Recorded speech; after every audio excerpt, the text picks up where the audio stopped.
Assalomu alaykum.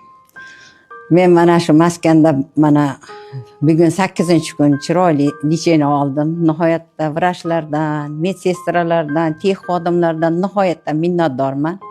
Men ko'p joylarda davolanganman, lekin bu maskan menga hammasidan ham yoqib tushdi. Ilohim umrlarimiz uzoq bo'lsin. Yana shu lecheniyaga talab bo'lsa, albatta shu yer tanlagan bo'lardim. Men Rustamxon davoladi, endokrinologiya bo'limida 9-palatada yotdim va o'zim bilan opamlarni ham olib keldim. Yoqqandan keyin ularni chaqirdim.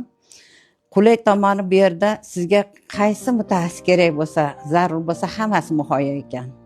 Nevropatolog bor ekan, kardiolog bor ekan, lor juda chiroyli xizmat qilar ekan.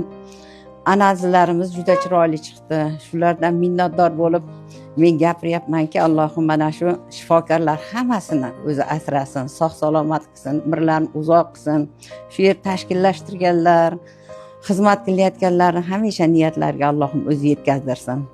Taomlari ham yaxshi. Bu yerda juda chiroyli qilib kelgan odam shifo topib ketishiga aminman. Men ham o'zim nihoyatda o'zim yaxshi his qilyapman.